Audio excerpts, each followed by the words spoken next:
In 2019, so it was August 2019, I was riding my bike and I went around a corner and there was a tractor coming the other way. We collided and then the tractor proceeded to drive over my torso.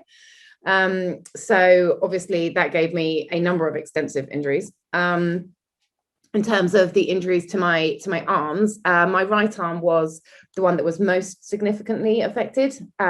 So the head of the humerus broke. It was kind of like a clean break, really. The muscles avulsed from my elbow, so came away completely. And then my radius and my ulna were both broken into multiple pieces. So the way the surgeon described it to me was that, I can't remember which way around it was, but let's say it was the ulna was broken into lots of pieces. And then he said the radius was broken into even more lots of pieces. So so really broken. And then I also broke one of my fingers. It was my second finger.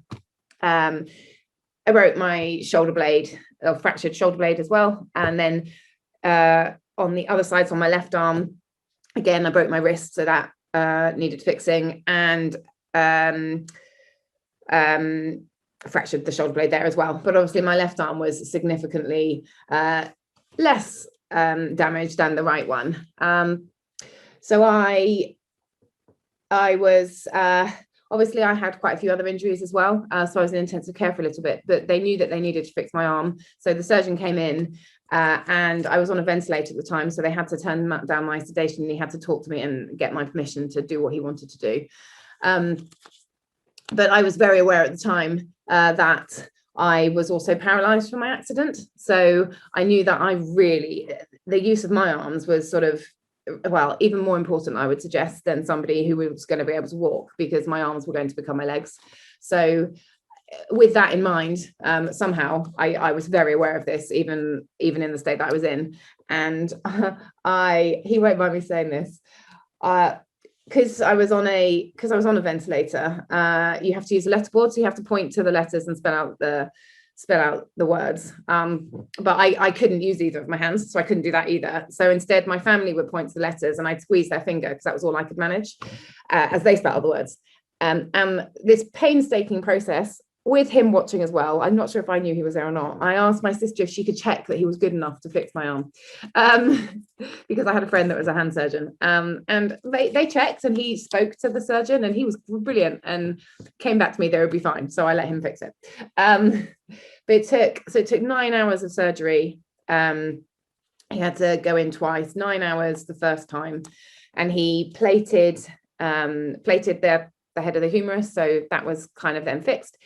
He went into my elbow to have a look to see, he was expecting to have to reattach the muscles, but they'd actually attached themselves already. So he cleaned it out, and he told me that although they weren't attached in exactly the right place, it would have been a lot more trauma to have effectively ripped them off again and then reattach them. I believe, I mean, I'm not a surgeon, but I believe that reattaching muscles is actually, it's not necessarily the most successful job, or always quite difficult to do. So if they've attached themselves, best to leave them. And then he went in to fix my wrist on the right hand side, and as I said to you, that was lots and lots of pieces. So he fixed one of the bones with one plate and then got to doing the second bone and came to the point where actually he needed 2 plates, because there were so many pieces that he couldn't do it with one. And again, he told me he'd never had to double plate anything before, but he double plated it. And then he had to put a plate in my left wrist as well. And then actually after that first surgery, he had to leave my arm open because there was so much swelling that he couldn't close it. And he also didn't fix the finger on the first occasion. So then the next week, the hope was that he'd be able to just close it up. But if the swelling hadn't gone down enough, he might have had to have used a skin graft to do it. However, the next week when he went in, luckily it was all fine. He actually, so for my first surgery, they put me to sleep because that was obviously quite a big one. And also I was pretty asleep all the time anyway at that point. But the following week when he went back in, he spoke to me and he said, I'm not going to put you under general anesthetic for this one, so you're going to be awake, which terrified me because I'd had surgeries before and hadn't been awake in any of them, and I was quite happy to do it that way. But he believes very much in doing surgeries with the patient awake, so that they can then see that your arm is fixed and know that they can move it, and that kind of the mind being involved in it that way gives better outcomes. And actually it was fine. They gave me lots of painkillers, so that was fine, and he was able to fix it and sew me up without having to use a skin graft, which was also great, obviously, and fix my finger as well. And so then after that, I guess it was really, after the surgery, it was really about just the rehab that I then went through to get my arms working. The only other thing to mention is that 2 weeks after my surgeries, I was already using my left hand, my left wrist, which obviously was broken. And I remember him coming in and I was like moving my arm. He was like, "What are you doing?" I was like, moving my wrist. And he was saying, "Yes, but I put a plate in that 2 weeks ago. You shouldn't be able to do that now." And I didn't understand. But I mean, I think for me, probably my body knew that's all I really have available to me. So it probably kind of cracked on and said, we need to get something working. My right arm was, and so my left arm really was fine, but it was then the right arm where the rehab was really important. I remember in hospital, I couldn't move it for ages, and then I couldn't use my hand. So one of the first exercises I did was just having to touch my thumb to each of my fingers, and I couldn't get my thumb to the little finger or the forefinger. I could just about get it to the third, and my family would come in and they'd move my fingers like mechanically for me, and that was kind of the start of the rehab that I went through, and that was before even thinking about like lifting my arm. After I was in hospital, I went to Salisbury Spinal Unit to deal with my spinal cord injury, but also at Salisbury Hospital, they have a upper limb therapy unit called Wessex Rehab. And so as part of my recovery, I would go there multiple times a week and work on the movement in my arm, the movement so all the joints effectively, my wrist, my elbow and my shoulder. And I couldn't really do, for ages I couldn't do anything with my right arm, so I became very left dominant. But there were a few kind of stages along the way where it was like, this is definitely progress. So I couldn't move my right arm to eat with it. I couldn't bend my elbow to eat with my right arm. And then my friend brought in some chocolate cake and gave me a spoon and said, you have to use your right arm to eat the chocolate cake. And we've got a really good video of me like trying to get my hand there, and then we make it, and like the whole room is just so excited that I've eaten this piece of chocolate cake. But yeah, so gradually, I guess, with rehab and just trying to get everything moving, such a traumatic injury to my arm has just got better and better and better. Obviously, I've got full function in my hand, full function in my wrist, sorry, now stumbling on my words. I don't have a completely straight arm. It's really tiny. If I try and straighten my arm, there's a tiny bend in the elbow, but it's not noticeable. You wouldn't notice it.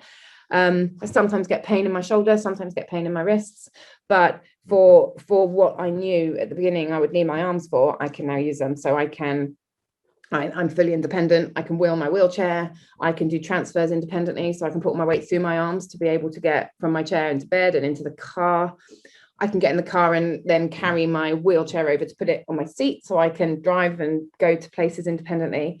And really, for me, from the very beginning, that was what I was going to be able to need my arms for. And I can do all the things that I need to. And that was, a result of the surgery that I had, and then the brilliant physio and rehab that I had on my arms and my hands, my fingers afterwards.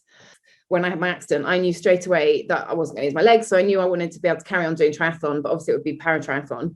And again, the surgeon and my physio knew that. So that was always part of my goals alongside functional goals. So alongside the functional goals of living, we also were always thinking, well, I need as much movement for my arms to be able to swim, because obviously swimming is quite a difficult movement for your shoulder, particularly. So for someone that couldn't lift their arm, to be able to get their shoulders to go like all the way around, it's still not perfect, but I can swim with it. So they were always goals alongside. Swimming, I think, has probably been the hardest just because of the range that you need.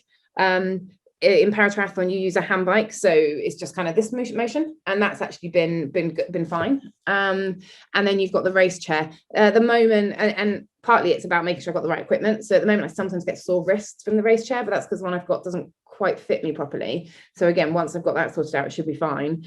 But yeah, actually, not only have I recovered enough to be functional, my arms, do more than anyone would really have expected them to be able to do, I think, having had the accident that I had. And it's not only has it given me back my independence and the ability to live a life, it's given me the ability to live the life that I used to be able to lead, and to be able to do the things that give me so much happiness, which I'm incredibly lucky.